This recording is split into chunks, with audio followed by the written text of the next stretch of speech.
afternoon, good morning, and good evening, everyone, and welcome to the Goodstock Being Good is a State of Mind conference.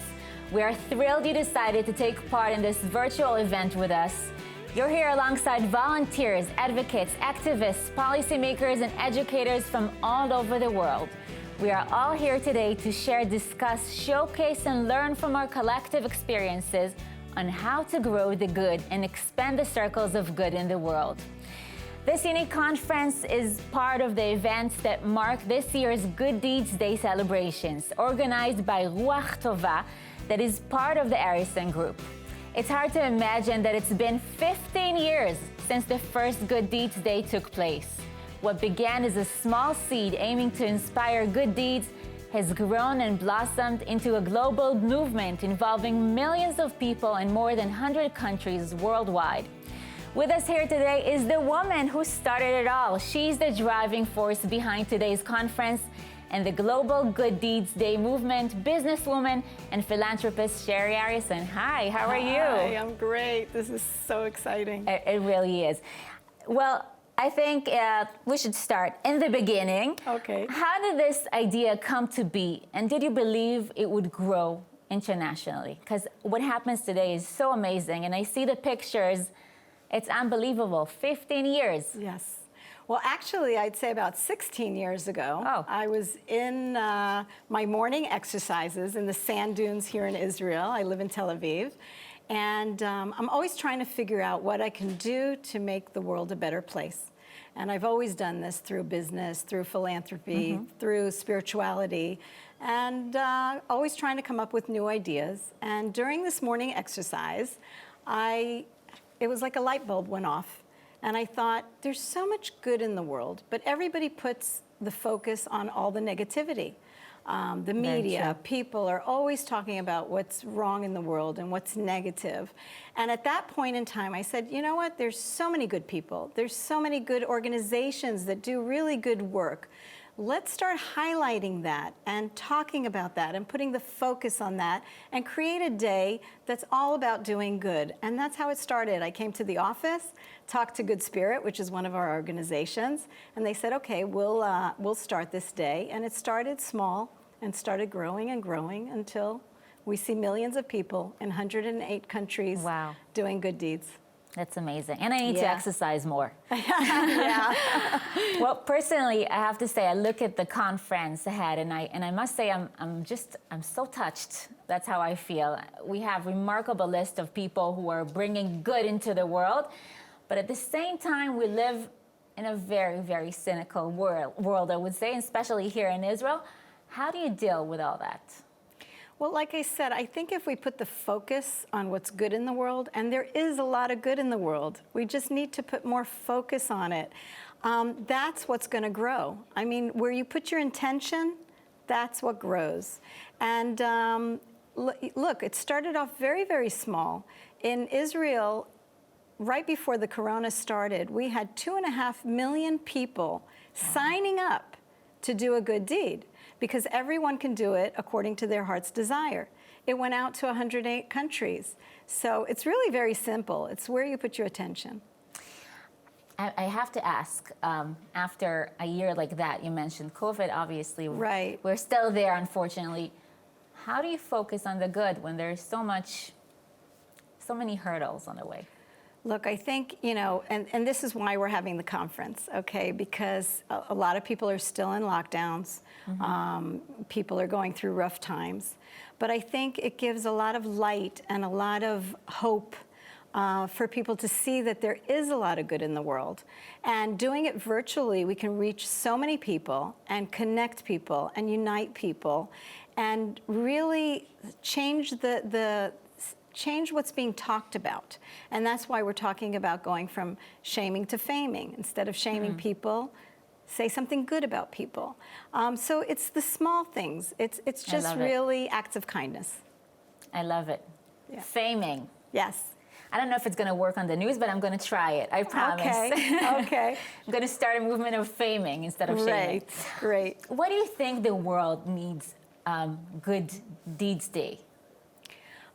Like I said, what we need is to put the focus on good. And And what we need to understand is that by doing that, we bridge people. I mean, Good Deeds Day has really crossed all walks of lives, different ethnic groups, different cultures, children, elderly, youth. I mean, all of this has been connected because each one can do a good deed according to their heart's desire. So for one person, it can be going out and cleaning beaches, and another person, it can be taking care of the elderly or doing something for children or people who have disabilities. I mean, each one can do something according to their heart's desire. You know, we see all the videos, and it's so amazing that people do all these things. And I'm sure it doesn't end up in one day, because after you do it once, you want to do it again. First of all, we see that most everybody who connects on Good Deeds Day ends up volunteering all year round. Wow, that's amazing. We have an organization, Good Spirit, which really connects volunteering with organizations that need volunteers. So it does continue all year round. This only highlights what's being done all year round. But can one day really make a difference? We see that it's made a difference. First of all, if you look back 15 years ago, you didn't see people talking about the good things. Not in the media, not in, in Facebook or any of the other social media. You didn't see it. Today, the circles of good has grown. So yes, it has made a difference. You can see that there's good news. You can see that people are starting organizations around doing good. People are talking about doing good.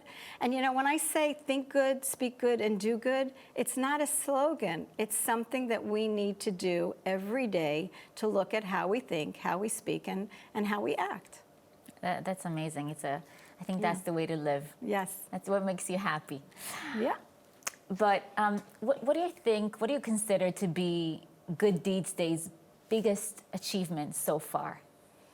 I think the unity, the fact that it unites everyone. Because, for instance, here in Israel we have all the different municipalities involved, we have businesses involved, the educational system, the army, everybody's involved in Good Deeds Day. And no matter where you are in the country or what your background is, everyone is connected. And I think that's the big achievement, is that it unites people around the idea of doing good.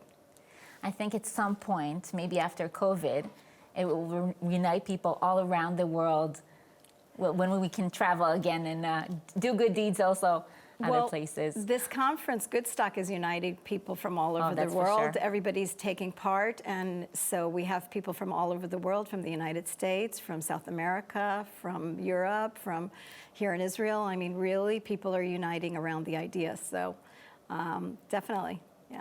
Every year you go out with the volunteers into the field, working with them and meeting those in need of some good deed. Could you maybe share some of your experiences through the years? Wow, there's so many. I really like to go see a large spectrum of projects. So every year I try to see projects in Israel and also around the world. This year, unfortunately, I can't go out to see projects outside of Israel. But within Israel, once I was in a neighborhood in Jerusalem where it was a very run-down neighborhood, and all the neighbors came out with volunteers to clean the neighborhood, to paint the buildings, to plant gardens, and they just did a huge transformation to the whole neighborhood, which was amazing.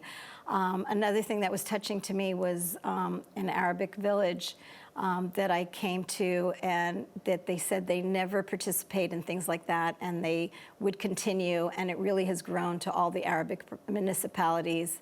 And what really touched me was in one of the Arabic neighborhoods, I went to a school, and they were reading one of my books, A Day of Good Deeds for Children, in Arabic. So that to me was amazing, that it's reached so far. It's amazing. I remember picking up oranges during one of these days, and I loved it. I really enjoyed it. And it feels like every deed, every good deed has the ripple effect. Yes.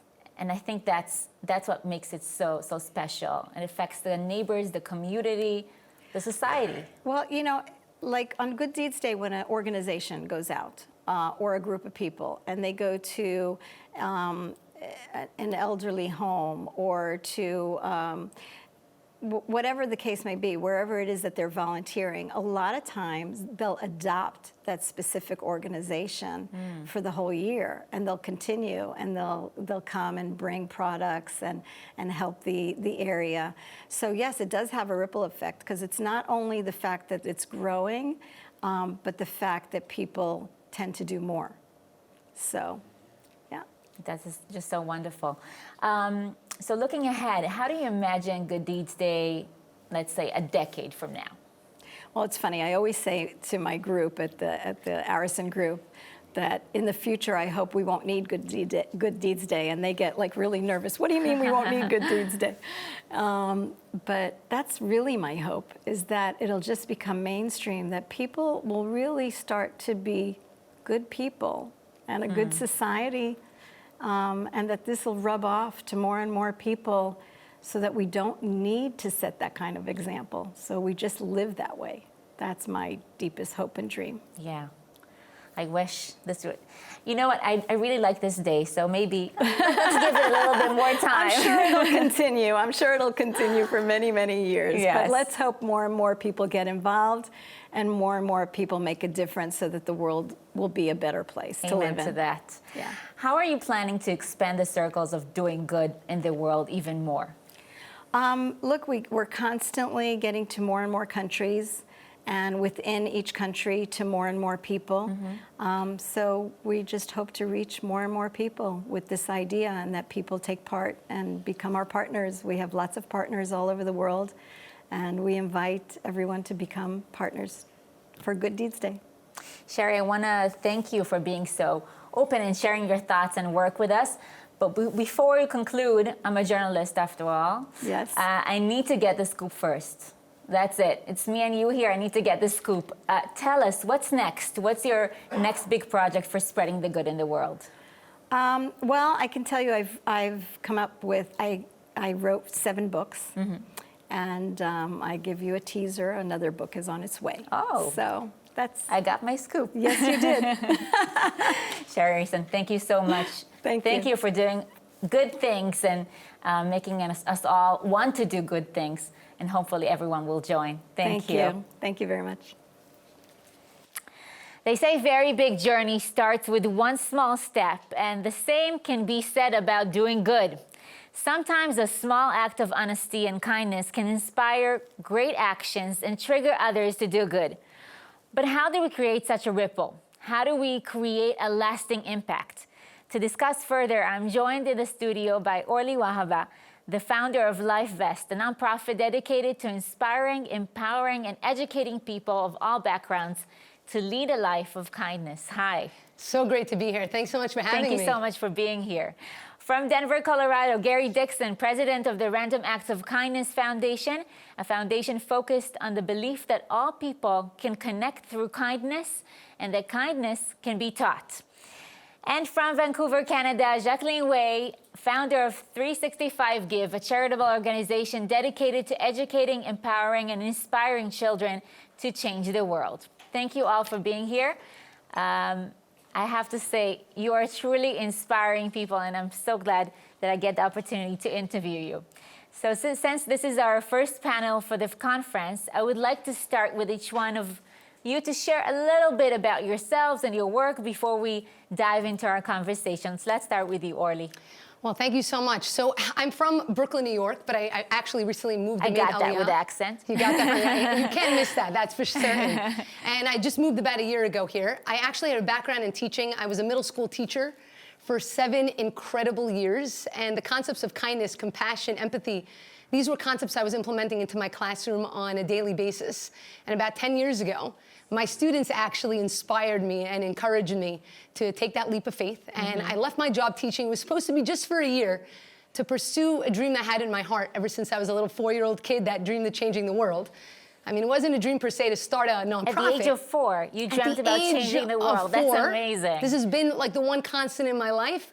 My family used to make fun of me. I used to sing the song "Heal the World," by Michael Jackson. They're like, "Oh yeah, Orly, this is so sweet. You're gonna heal the world, sure." And so I decided to leave my job, take that leap of faith, start the organization, and it started with a short film that I did called Kindness Boomerang, showing an act of kindness going from one person to the next, and then coming back to the person that set it into motion, showing that it's the simple things that we do that truly make a difference. And that film just went crazy viral, reached well over 100 million people globally, and started what I've come to call the kindness revolution. So it's been an exciting journey working on Life Vest Inside and empowering people to recognize that their greatest strength, their life vest, exists within them. And at our essence, we're really focused on empowering people to recognize that. And we do that through inspirational media, through education, through international events and leadership training programs, and through technology. That is just so wonderful. Thank you, Orly. And Jacqueline? Good morning, everybody. Hi. Just an honor to be here. And this is just a gift to stand with both of these two to talk about the work that we do. And, I think our journeys are all very similar, mine a little bit different. That it was really parenthood that inspired me to start 365 Give. And it was inspired by my little boy. His name is Nick. And I had a really simple mission when I became a parent, and that was to grow kind, compassionate, loving, happy little human beings. And I knew that giving and kindness can be taught, and compassion.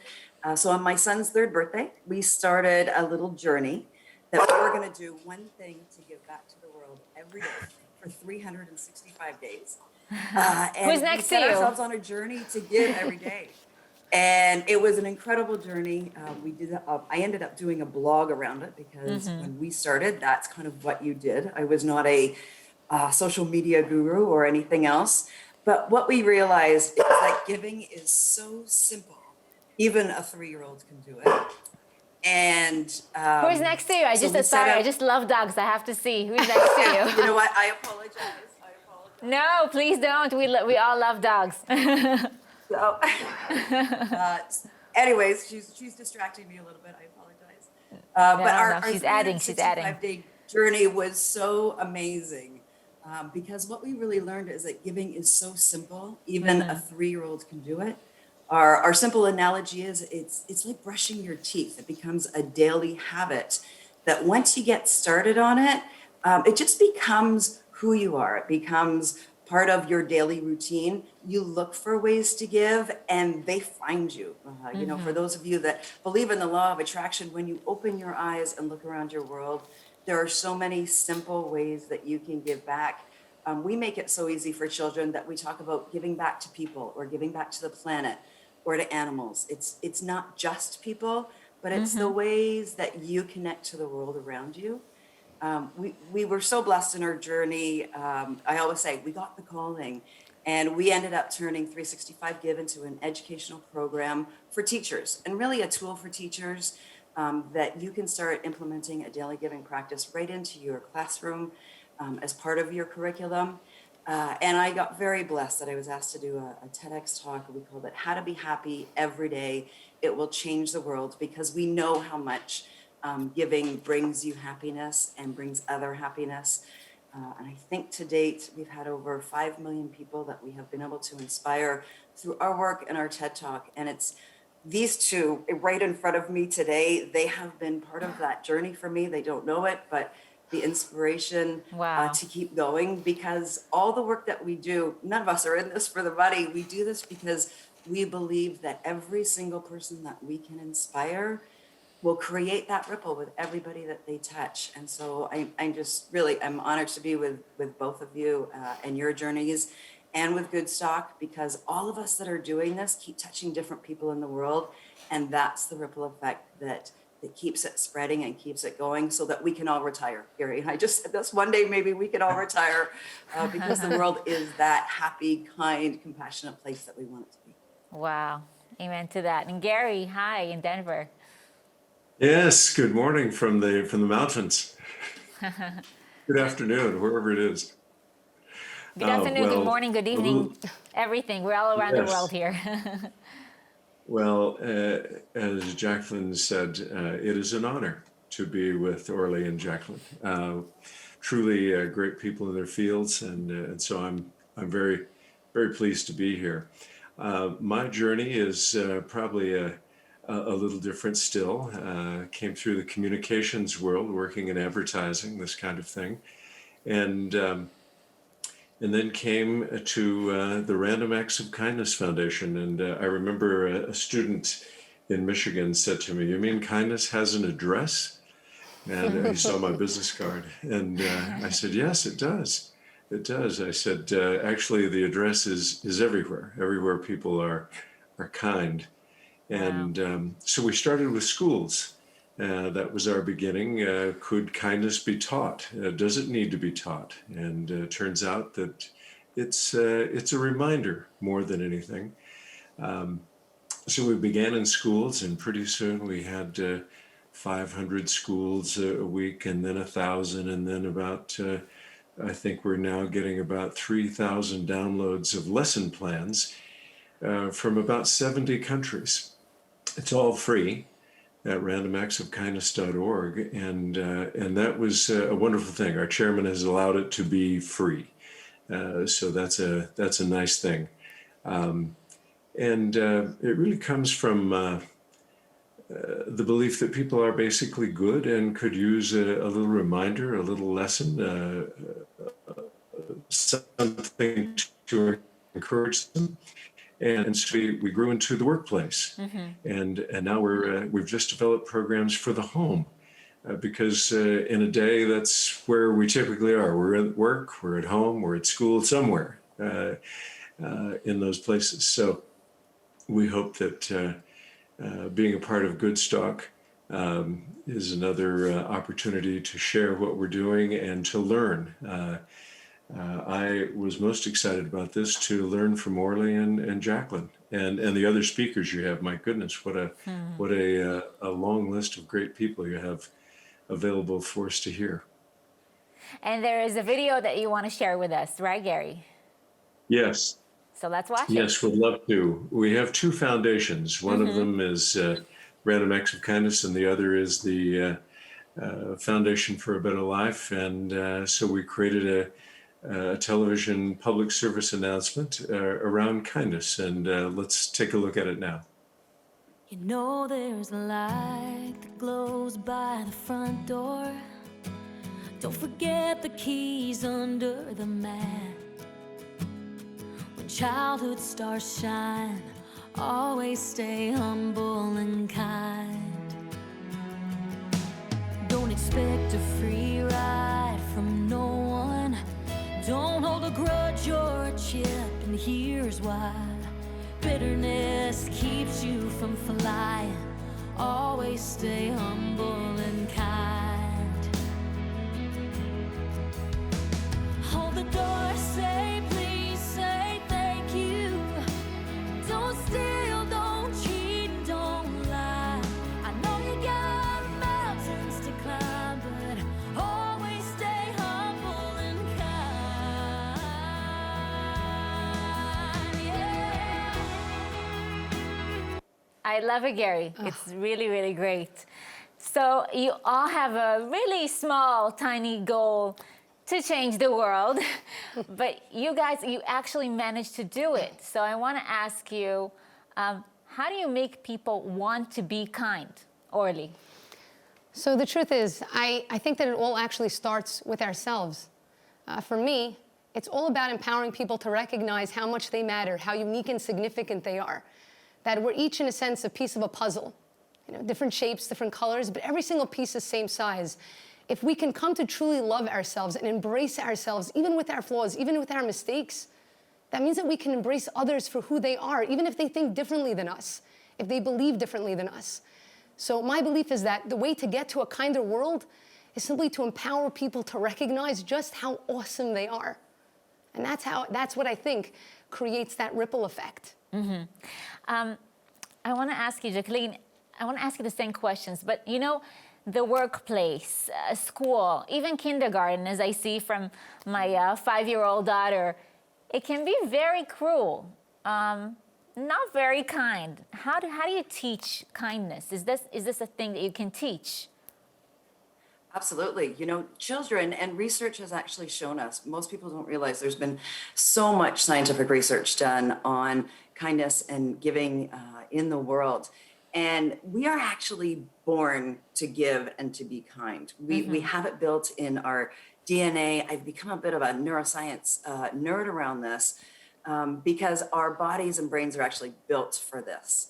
And so we can actually, children have been shown that they're built for it. It's actually changed as they grow in our world. They see in the outside world that things are not always so nice. So when we bring it back to the children and we teach it in the classroom, we teach it in our families, they will actually just remember within themselves that this is something that is innate in each of us. We actually call it your daily dose of happiness because you get this amazing chemical and body and brain reaction that's sparked to make you feel happy. So when we show children that through kindness and giving, not only are they making others happy, but they feel that happiness inside of them, it encourages them more and more to go out and be giving and kind in their own lives because they feel so good when they do it. And we're seeing that more, the COVID has brought so much anxiety and stress and depression to our children. And this is actually a tool for parents right now and for schools that they can use to help literally reduce the stress and anxiety in children and increase their well-being and happiness. Gary, where does the impulse to act for the benefit of others begin? What attracts people to follow us?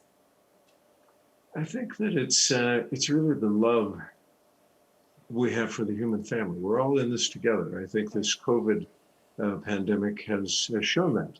None of us are alone, and congratulations to Israel for leading the way, by the way, being a leader internationally in this area. But I think it is a love we have for the human family. And again, as I said before, a belief that people are basically good. I remember a quote from the Dalai Lama. He said, if you want others to be happy, practice compassion. If you want to be happy, practice compassion. And so, there it is. Kindness, as Orly was saying, comes from within. If you want to help yourself, help someone else. And I think that feeling good, that we feel good about it, and the person we're being kind to feels good, and it begins to spread.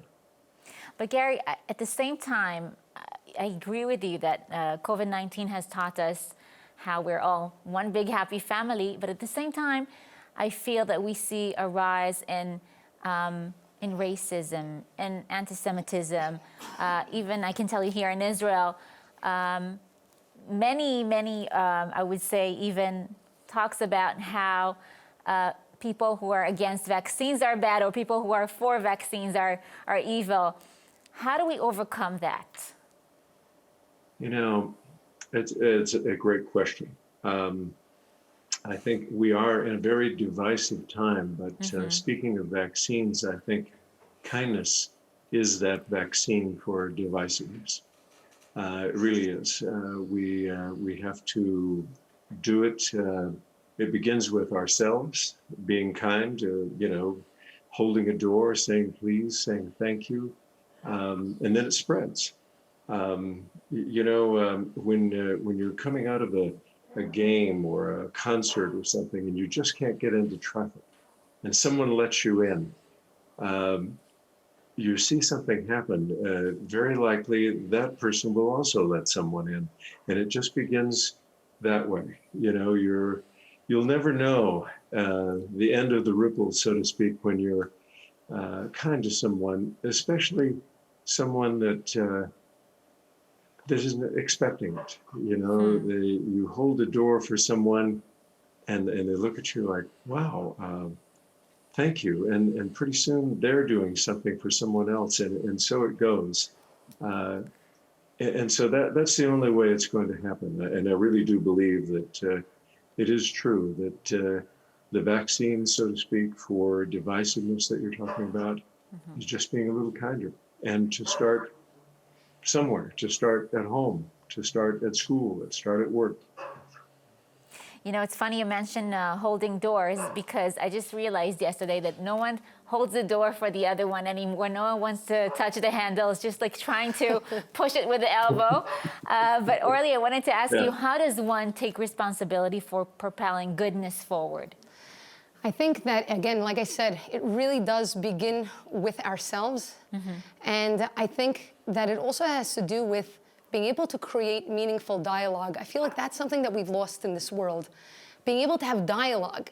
Dialogue means that there's two people that potentially have two completely opposing views. I know that over the years, over the past several years, there's been a shift that we tend to shy away from connecting with somebody that may have different ideologies or thoughts than us. We click a button and we just unfriend them, as opposed to hearing people out, because we're not meant to be the same. We all have a different fingerprint for a reason, because each person is here in this world to bring something into the world that nobody else can bring. I can do whatever I might be able to do in my life, but I'm never gonna be able to do what Gary can do, or Jacqueline can do, or you can do, because we all have our specific purpose. But if we can create dialogue with one another, be able to hear people out, and be okay with the fact that maybe we have different approaches to the same issue, and that's okay. And I think that that's coming to accept ourselves, to really embrace ourselves, and to love us for who we are. But again, I also believe that kindness is something, it's a muscle. You know, we all go to the gym and we exercise, we want to get stronger, but we forget a very important muscle, and that's the eye muscle. The eye muscle, we have to work it out to start seeing the opportunities that surround us. Now, I know, I'm not saying you should be an ostrich and put your head in the sand. I know that there's negativity going on in the world, but there is also so much good. There's so many incredible people. But if we only are going to see what maybe media shows us, the negativity, then our eyes are only going to start seeing negativity. But if we can train our eyes, if we can exercise that eye muscle to start seeing the good in people, my goodness, how many great things we're going to see around the world. But in what way? Do you mean seeing the good in every person you meet? I believe that there is good in every single person, because, look, there are bad actions. I don't think that there are bad people. I think that we have to be able, if you can help to see the good in someone, you can help them begin to see it in themselves. And that's really where a shift happens. And I think that that's a key component. And Jacqueline, if I want to start this beautiful ripple effect of love and kindness, where do I start? You know what? We always say you just start with one, because every time you touch one person, one day, that's how it ripples. And we can all do that now. I mean, we think of even social media and how that affects the people in our own circles that we can touch, whether you have 10 people that you influence within your social circles, or you have 1 million people. Every time you post, like Orly said, you know, you share the good, you smile. If you can't open a door, you can smile as you're going out. You can say good afternoon or good morning. It's the simple things we can do every day. And for those of us that aren't in full lockdown, you can still buy a coffee for somebody behind you. You can still feed a homeless person. There are the things that we can all do every day. If 7 billion people on this planet did one small thing to give back, to be kind in our world every day, that's the way we change it. This will be heaven. It really does start with us. Just one give, one day, one act of kindness, and that's how it ripples out. You know, it's how we started. I think it's how all of us started in our own ways, that we had that belief that it can just start with one and that it can spread. And I can tell you, if I can do it with my 3-year-old, anybody can do it. You know, I think it might be easier with your 3-year-old because I can tell you that when I'm happy, I'm very, very kind. But when I'm not so happy, well, it depends. Gary, what do you think about that? Well, I remember a story as you asked that question, how do you propel this forward?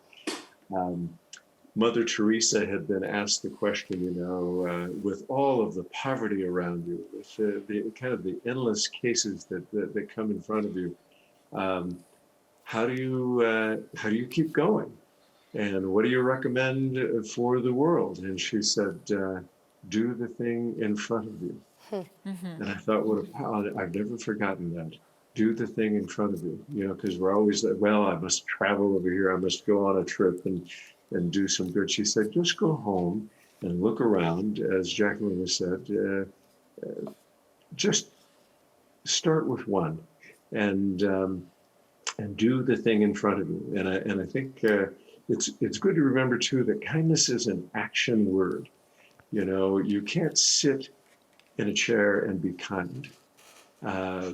You have to get up and do something, and I think that's important. We might say, well, I need to be kind. Well, you have to show that. You have to do that, and when you do, good things happen immediately. And Orly, I want to ask you, how can each of us strengthen this chain of good to make it last for a very long time? That's a great question. And I mean, again, just speaking about what they're saying is, starting with something simple.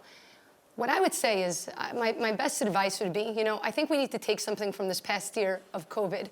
Here we're locked at home, okay? We couldn't go do the things, the busy work that we're generally, make ourselves busy with, going out or traveling.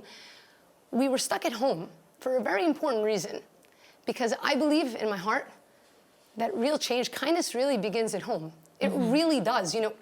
Although kindness is an action word, like Gary said, I don't believe you do kindness. I believe that you live kindness. Kindness can't be something that you just schedule in your day. It's not like, I'm kind on Mondays and Fridays, from 3 to 4. You miss me, make an appointment next week. It doesn't work that way. It's not like, okay, I'm kind today, check. It's the way that you live. It's the way that you see the world. But it begins with the way you see yourself. And during this time of COVID, when we were home, really, the greatest kindness we could do is for the people right there that we sometimes don't see. Sometimes it's easier to say, okay, I'm gonna go and I'm gonna, visit a soup kitchen, or I'm gonna visit an old age home, and I'm not putting those things down, they're fantastic. But often the greatest thing that we could do is for the person right next to us. And if we can simply focus on that, on our inner circle and our world in our home, and we can strengthen that, that's gonna then be able to shine out into all other areas of our life. But taking it, like we said, one thing at a time, and recognize that sometimes you're gonna do the kind thing, you're gonna do the good thing. Sometimes you're not necessarily gonna see the goodness come right back at you. It's not like the film, yes, we do have cameras in a sense above our head, or we do have things, showing where we're going. But again, we don't sometimes see that ripple hitting back to us. But make no mistake, when you put something good out into the world, when you put that positive energy out into the world, it will create tremendous ripples. I think, again, it has to do with us recognizing our power and recognizing that kindness is a choice.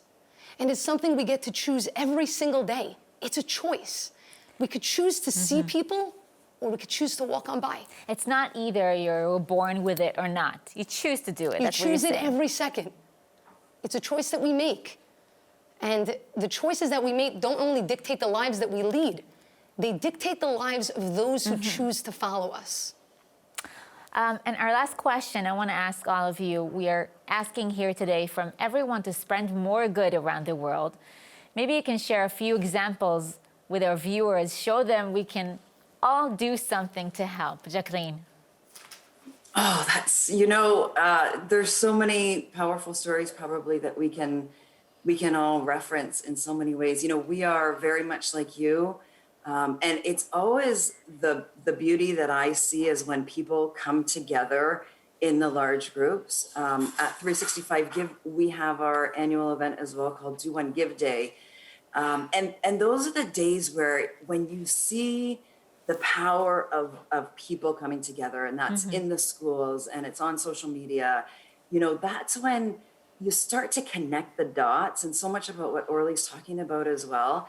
If we could see the big cosmic planet and you can see those dots that are continually being connected through the good that we put out in the world, that's the magic. And so for me, when we see, Good Deeds Day, we see Random Acts of Kindness Week, and we see the Do One Give Days of the world, and there's many of them, which is the amazing part, is that's when we see the power and the uniting of people coming together, because we actually all want to see the good in the world. We want to create the good in the world. And those are the stories that when we talk about an energetic shift, you literally for me, I can feel it in my body. You can feel it all around the planet. And it's the power that makes the difference to all of us all over the world. And it doesn't matter what circles you touch, whether it's random acts of kindness and the people that you touch, whether it's Do One Give Day, it's Good Deeds Day, it's Dance for Kindness, which is Orly's, all of those keep creating that big, powerful impact. And it's showing everybody that we can unite in giving and kindness to make that difference in the world. Those are the ones that touch me the most. Thank you. And Gary? I'm inspired just listening to those. I think if we determine to leave people a little better than we found them, which is a challenging thing sometimes, but I think about that. If I've got a difficult situation, I think, how can I interact here and leave this person better than I found them? And I think it's the simple things. They're always the big things, to write a note of appreciation. Sometimes just a simple note on a Post-it note, hey, thank you, or great job, will change someone's day. Smile at someone. I heard Lady Gaga say, kindness is very simple, and the good news is it's free most of the time. I guess you could buy coffee for someone, that may cost a little bit, but largely kindness is free. It has health benefits too. It reduces the stress hormones in our body. It makes us feel better.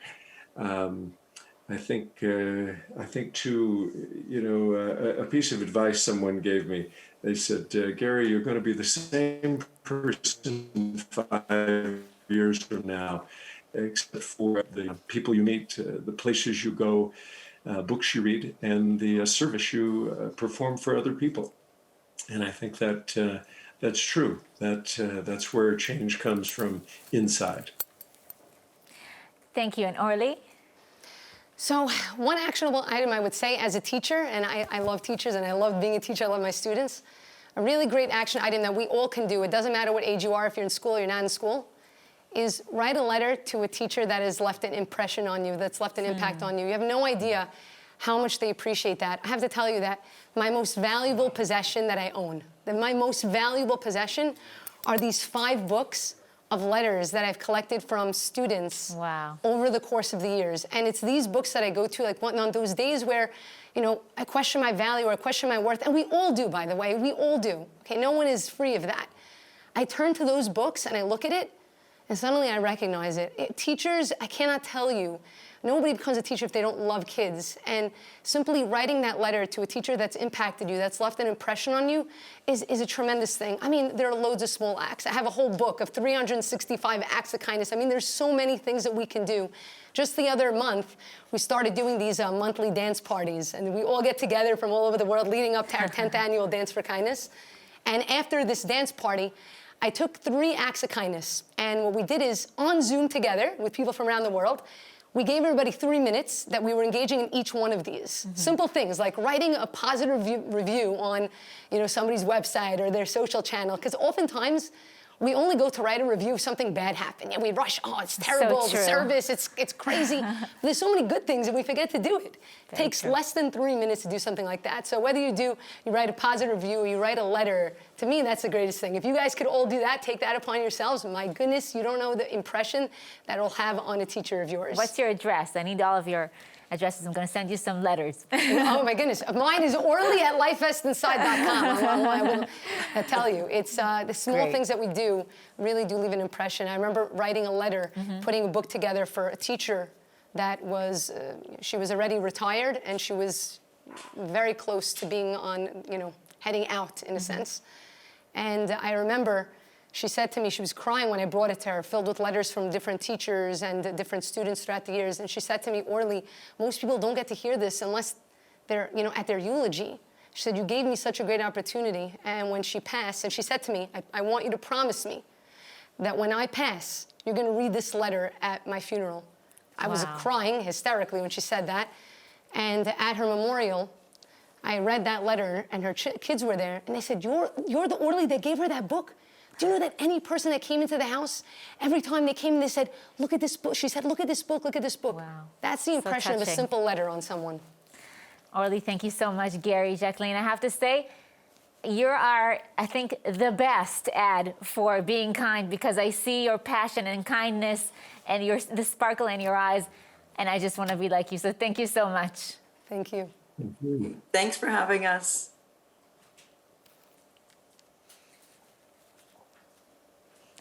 When aiming to do good, we often put others first. When we focus on the change we want to see in the world, we might neglect our personal needs and well-being. To further discuss how to be kind to ourselves and positively influence others, I would like to turn to Wahba CEO Ido Lotan, who will present these questions to two outstanding individuals. Ido. Hi, it is a pleasure for me to have this opportunity to speak with two inspiring individuals. I'm Ido Lotan, the CEO of Wahba, and I'll try not to interrupt. So here with me is Ruth Rudner, founder of the content and consulting brand 25 Hours a Day, newspaper and television editor and screenwriter. And Owen Fitzpatrick, psychologist, speaker, and author who has spoken in 30 countries and whose TEDx talk has been seen by more than 1 million people. In the next 20 minutes, we'll try to gather some insights about how we can better manage our time, be good to ourselves, and as a result, influence those around us. So Ruti, you came from the media industry. What drove you to begin exploring time management? Actually, it was the very, very difficult junction between motherhood, I'm a mother to 3, and career, and my career as an executive in the media industry here in Israel. I realized that I love those 2 jobs very much, and that I want to be at my best, doing both my parenting and, of course, dealing with the contents and creations, whatever I did there. And I realized that I have to have kind of baselines, a method to have these things together going on. So I started to live around, I don't know, almost, my older daughter is 19 these days.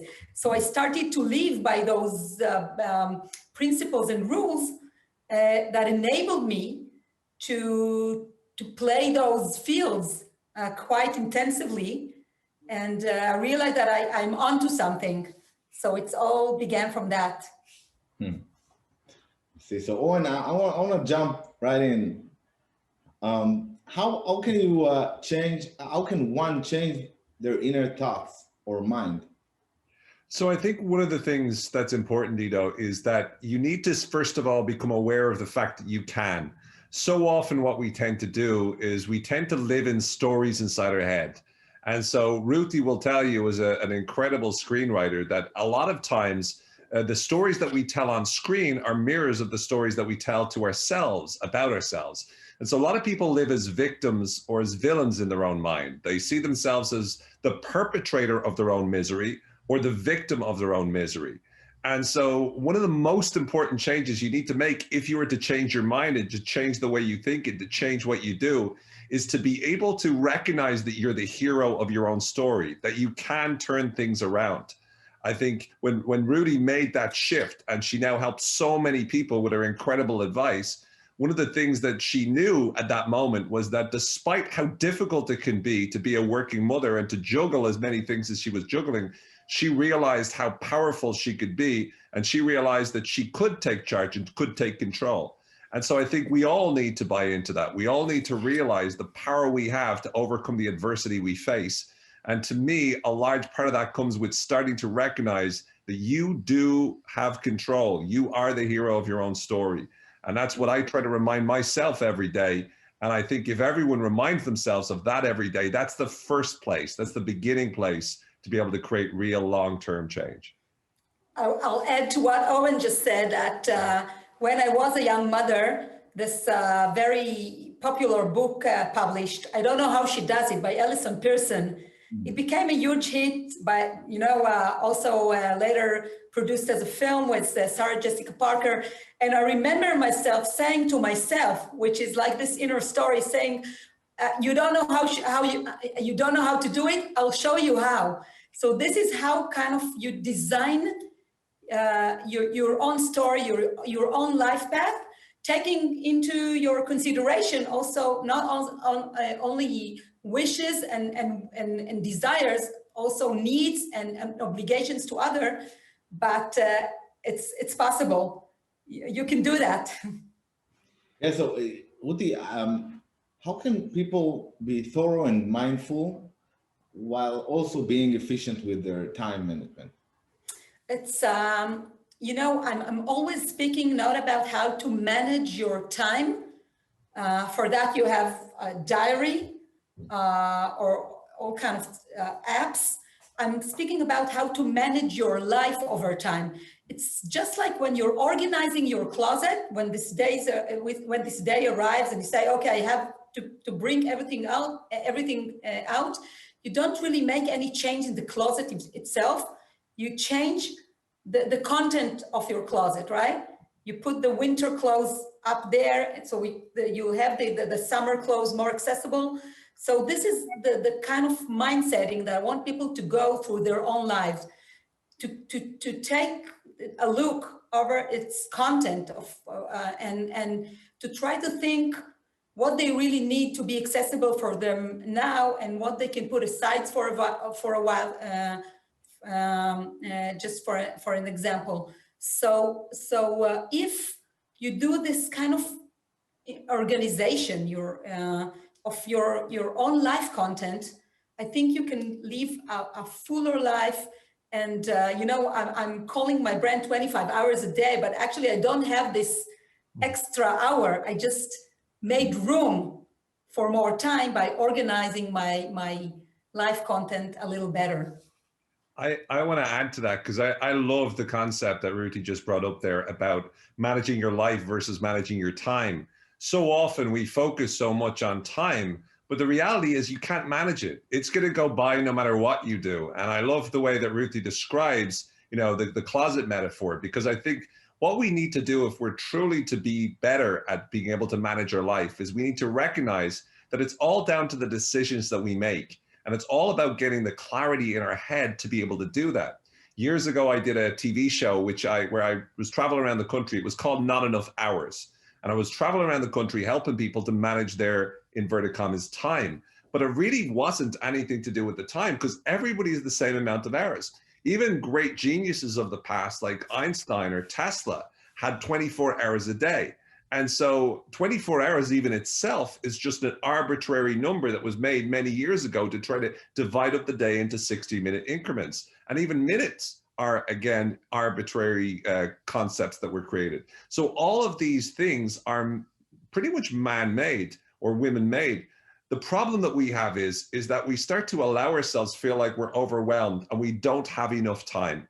And this feeling of insufficiency, this feeling of not having enough time, not having done enough work, not being loving enough, not being a good enough mom or a good enough dad, all of those are the problem. We need to be able to shift our mindset or attitude around time, as Ruthie said, so that we can start to manage our life, make better decisions. And I really do. I have to say, I love that. I love the reaction or response that Ruthie had to, I don't know how to do it, or I don't know how she does it, because it's such an important concept, especially for many working parents out there who are really struggling. No matter how tough it is, there are ways to make it better. Not to make it perfect, but there are ways to make it better. I think that trying to make things perfect is one of the more, I see it as a hurt point of our time, because I think that people are being exposed to other people's life through social networks, and it seemed perfect there, you know? And what they don't realize that we don't put all the pictures, all the photos out there. And actually, we don't see a full pictures of other people's life. So we are kind of chasing this perfection instead of realizing our own imperfection, which there is something not only liberating for ourselves, saying, okay, I can't be perfect about it, but also very liberating for others. To recognize your own imperfection is not only liberate yourself, but also give the others the freedom to feel that they don't have to be perfect themselves. And by running your life in so many areas, part of it is to see where you can excel, when you can be at your best, and when, in order to keep things just done, it's okay to be just okay. Yeah, I love that. And I mean, I have a phrase where I like to say, like, dig deeper beneath the snapshot. Because let's say even in relationships, you know, you look on Instagram and there's these two people going, oh, I love you so much more. And they've like pictures of them smooching and it's like there. And, you know, let's say you've just had a fight with your partner, and let's say you're alone in the lockdown and you're looking at this going, everybody is so happy. Everybody's got the most amazing love life. Everybody's on vacation. Whenever you go on Instagram, everyone's like taking photographs and everyone's having a great time. And it can be very easy to compare yourself, as you mentioned, Rudy, to this perfect image of this idyllic life, and then to feel inadequate as a response or as a result to that. And it's so important to dig deeper beneath the snapshot to realize, you know, that couple that are like, I love you so much, I love you. They're probably tearing the hair out of each other like 5 minutes ago. You know, they're probably screaming. Like, that's like normal life is the ups and downs, the ebbs and the flows. And when we realize that we don't need to hold ourselves up to that kind of standard all the time, we get to embrace that concept that you mentioned, Rudy, about being vulnerable, about being okay with not being perfect, about being okay with the fact that you didn't do great today, but you're going to do better tomorrow. And I think that's the key strategy there, is that we live in a world with constant reminders of what perfection should be. And it's good to inspire us to do better, of course, but not at the cost of us feeling continuously like not enough, not enough, not enough. Right. So, there you go. It's just, I call it the photos that don't, because you don't upload them, but they are there, you know. You show your kids so happy with their birthday present, but you don't show them when they're tantruming on the floor, screaming that they wanted something else, you know. Not to mention, whenever you take photographs of your children smiling, a lot of time it takes really about 20 photographs, because they're like, they're looking in the wrong direction, or they're crying, or the blah, blah, blah. Eventually, after bribing them with all sorts of things, finally you get that smiling picture, and that's the one that goes online. And that's what everybody else see. And I think that part of this self-inspection, of this self-awareness, that help people to realize that maybe they can do better choices over their own lives, is to see those unselected photos as well. Of course, it's photos as a metaphor to those things that we try to keep in mind, and they're not giving us a full report of what's life is about. Owen, I want to ask you, how does changing one's mindset positively affect others? How we can... Well, I mean, there's a few factors in that, you know. So first of all, whenever you change your attitude, whenever you change your emotional state, whenever you change the way you feel, there's a process called emotional contagion, which basically means that states are contagious. Emotional states are contagious. So if I feel excited, you're more likely to feel excited. That's why the best teachers that you ever had were so good, because when they got excited about a topic, you started to feel that way as well. So your feelings affect other people in that way, but also your feelings dictate your thoughts. Your thoughts then will in turn affect your feelings, but also affect your behavior, and your behavior in turn is going to impact other people.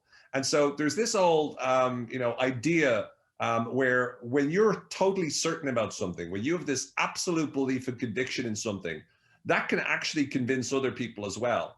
And it's partly because of the way in which you feel, but it's also because the way in which you feel affects the way you articulate yourself.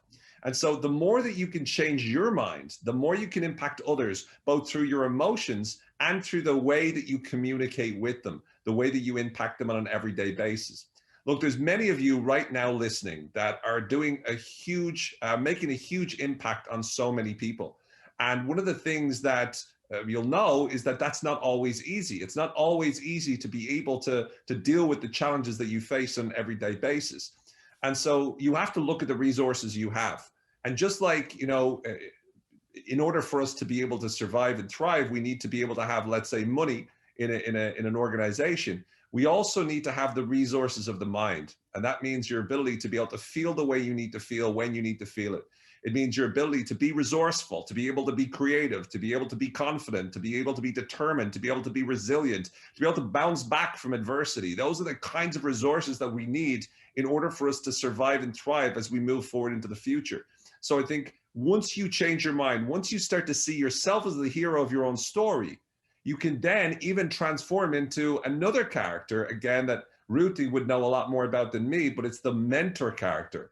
It's that person that when you see yourself as the person that's mentoring others, helping others, guiding others, bringing others forward, transforming other people into heroes. Because in many ways, the really doing good work is not just about you handling your own life. It's also about making such a positive difference to all those people by mentoring them, guiding them, helping them, supporting them, lifting them up, and empowering them to be their own heroes. And so to me, that all starts with you. It's like when you're on a plane, you put your own seatbelt on first, you make sure you put your own oxygen mask on first, because once you do, then you can help everybody around you. And so it all begins by seeing that you don't just have to be the hero, you can also be the mentor of your own story. Interesting. Wow, being on a plane. This is a metaphor I need to kind of bring up from my far memory. But yeah, I listen and I agree and I embrace. And, I'm always saying to people, find out where you're at your best self. For me, it's when I'm with my children and I'm trying to kind of gasp and encapsulate what's about me now that is so good for me. And I'm trying to bring this goodness to the other arenas that I am active on. So I think it's kind of my own interpretation to what you've just said, Owen, about kind of finding this nuclear of goodness in yourself and project it to wherever you can. And by being a parent, a friend, a coworker, of course, a manager, you touch so many lives, and the lives you touch are touching so other many lives that I really believe in this very individual responsibility of just being good to yourself, to others, and have this touch spread, from person to person, to persons sometimes, of course. Uti, in your podcast, you discuss everywhereness versus here-ness. And I want to know how does mindfulness work in a multitasking context? I think that it's no surprise that mindfulness as a kind of a Western culture or technique deriving from Eastern philosophy and practice. I think it's not surprised that they came out when we were so flooded with digital lives, enabling us to do so many things at one time. It has never been like that for humanity, that you can, I can sit now and talk to you while I'm finishing my shopping online and texting my son to get out of his whatever, and wandering through those tabs on your laptop is like a very good metaphor of how our mind kind of running from one thing to another, and by being digital, and now from working from home, and actually we hardly move out of our chair, but we move everywhere through those tabs. I think that we kind of lose the focus that we need, and also we lose the ability to do one thing at a time properly. And on that sense, mindfulness, which I'm not a licensed teacher of that. I just follow that because I think it gives me kind of a contradiction to this everywhereness, to the fact that we can be everywhere, allegedly, and actually by that being kind of nowhere. I'd just like to add to that, because I think I 100% agree with the importance, as Ruthie mentioned, of skill sets like mindfulness and the ability to start to focus your attention on one moment. A lot of the research out there in psychology suggests that multitasking is kind of a myth. It's not that we can't do it, we can, but as to Ruthie's point, we just don't do it nearly as well as we would if we focus the same amount of time on the task sequentially, because our brains take a little bit of time to switch from one mode to another. And this is primarily with anything that is cognitive. In other words, anything that requires our brain to work. Like, for example, if you're doing the ironing and you're learning a language, then you're pretty much going to be okay or relatively good at that, because you've got ironing, which is sort of an automatic behavioral activity. And then you got the learning a language, which is more of a cognitive activity where your brain is really using the resources. So that's not so bad, because you're able to do both of those things simultaneously. But when you try to do, again, what Ruthie mentioned, when you're trying to go from tab to tab, or, you know, this particular thing that you need to think about to this other thing, it does take your brain a little longer to be able to switch properly. And so you're not giving each piece of work the amount of effort or energy or time or attention that it requires in that moment. And so even though you think you're saving time, you're more than likely spending more time than you would when you deep dive or do some deep work into it. And as Ruthie mentioned, mindfulness, focusing on the present, focusing on what you're doing, focusing on just that task there and going completely immersive in it, is actually way more productive and way more likely to yield the kind of results that you want than you trying to do 16 things at the same time and try to juggle, right, all of them simultaneously. So it's a really good idea to recognize this whole idea that just because you can do many things at the same time doesn't mean you should, or doesn't mean that it's even good for you or good for your ability to get those things done. Not to mention, so important with your relationships. I mean, so many people, and Ruthie, I'm sure you could talk to this, is, you know, when you're a parent, or, you know, that's even on a date with your significant other, if you're out there with them, and you've got your phones out, and the phones, you know, which can be great contraptions in many situations, but oftentimes they distract us and we're never fully present with other people. And also our attention spans as well. You know, if you don't get my attention in 3 seconds, well, best of luck, because that's what Facebook does, that's what Instagram does. So I think we really need to come back to the importance of why mindfulness is so important right now. And I think the concept is so important because we need to slow it down, and we need to start to recognize when our children are there, we need to give them 100% of our attention. When our partner's there, we need to give them 100% of our attention. We need to cultivate the skills of patience and focus, and that necessarily are not as revered, especially in the sort of the world that we live in terms of the way in which social media or the media works. So I think it's really important for us to focus on those kind of things. I have a small advice on that point.